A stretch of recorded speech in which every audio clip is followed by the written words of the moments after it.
Habari mpya ambazo zimeibuka zimetikisa nchi ya Tanzania huku zikilemaza amani. Ujambo na karibu kwa taarifa zetu za Kenyascope, na tafadhali kumbuka kusubscribe.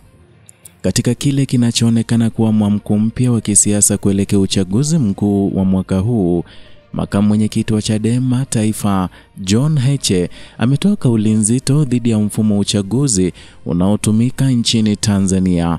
Kupitia ujumbe ulioibua mjadala mkali katika mitandao ya kijamii huku ikileta hofu nchini Tanzania, Heche amedai kuwa mfumo huo hauna msingi wa haki na unahifadhi mabaki ya kile anachokitaja kama udikteta wa kisiasa unaoendelea kunufaisha Chama cha Mapinduzi. Heche ameibua hoja nzito kuhusu kikwazo cha kikatiba kinachowazuia wananchi na vyama vya siasa kupinga matokeo ya uchaguzi wa urais mahakamani. Kwa mujibu wa katiba ya sasa, matokeo ya urais ni ya mwisho na hayawezi kufanywa mapitio ya kisheria, ili kwa mtazamo upinzani linaweka mazingira yasiyowezesha haki kushamiri, hasa pale ambapo kuna ushahidi wa udanganyifu au kiukwaji wa taratibu za uchaguzi.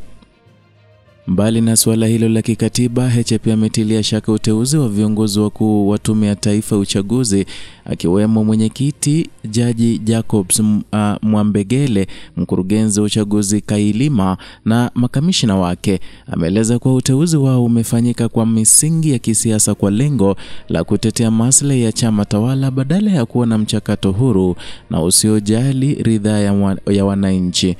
Na katika kuelezea hofu yake zaidi, Heche ameelezea lawama kwa kanuni ya 16 ya uchaguzi ambayo inamzuia wakala wa chama kubeba simu katika kituo cha kupigia kura. Vilevile amekosoa mamlaka ya msimamizi wa kituo ya kumkubali au kumkataa wakala wa chama, akisema kuwa masharti haya yanatoa mwanya wa udanganyifu kufanyika bila usimamizi huru.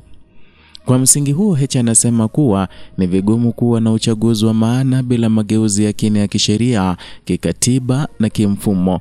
Kwa kauli yake, msimamo wa wazi umewekwa chini ya kauli mbiu ya no reforms no election, akimaanisha kuwa hakuna haja ya kushiriki uchaguzi unaoendesha kwa sheria kandamizi na mfumo unaojengwa kulinda matokeo ya awali hata kama si halali.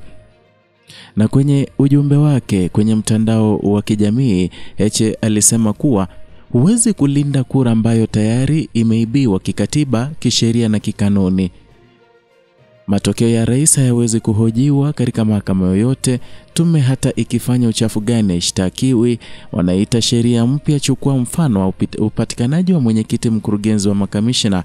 Je, mwenyekiti Mwambegele, mkurugenzi Kailima na makamishna wa kina Mapuri wamepatikanaje?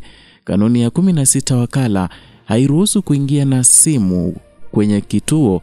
Mkurugenzi au msimamizi ndio anaamua nani awe wakala wako au asiwe na kituo anachokisimamia.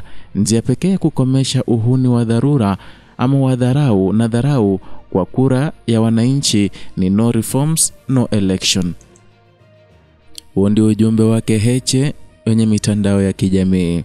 Heche pia ameikumbusha jamii juu ya ukiukwaji wa haki za binadamu unaohusishwa na chaguzi nchini, ikiwemo vitendo vya utekaji, vipigo, kuumizwa kwa wagombea wa upinzani, mauaji na vitisho vinavyoelekezwa kwa wapiga kura. Kwa mujibu wake, vitendo hivyo vinafanyika kwa lengo la kuzima upinzani na kulinda mamlaka ya chama tawala. Kauli yake imeibua hisia kali miongoni mwa wananchi, wanasiasa na wanaharakati wa haki za kiraia, wengi wakisisitiza umuhimu wa mjadala wa kitaifa kuhusu mabadiliko ya kisiasa kabla ya uchaguzi mkuu ujao. Wachambuzi wa siasa wanasema kuwa hoja hizi haziwezi kupuuzwa, hasa katika mazingira ambapo imani ya umma kwa taasisi za uchaguzi imekuwa ikitikisika kwa mwaka hadi mwaka. Kwa sasa upinzani unaonekana kujipanga vile kuhakikisha kuwa uchaguzi ujao hautakuwa wa kawaida, bali utakuwa ni mtihani wa wazi wa uwajibikaji wa kisiasa, uwazi wa sheria na hatma ya kidemokrasia nchini Tanzania. Kenyascope itaendelea kukujuza kila hatua ya mchakato huu kwa maadili ama kwa mabadiliko na siasa za mageuzi, huku tukiangazia kwa kina changamoto na matumaini yanayojitokeza.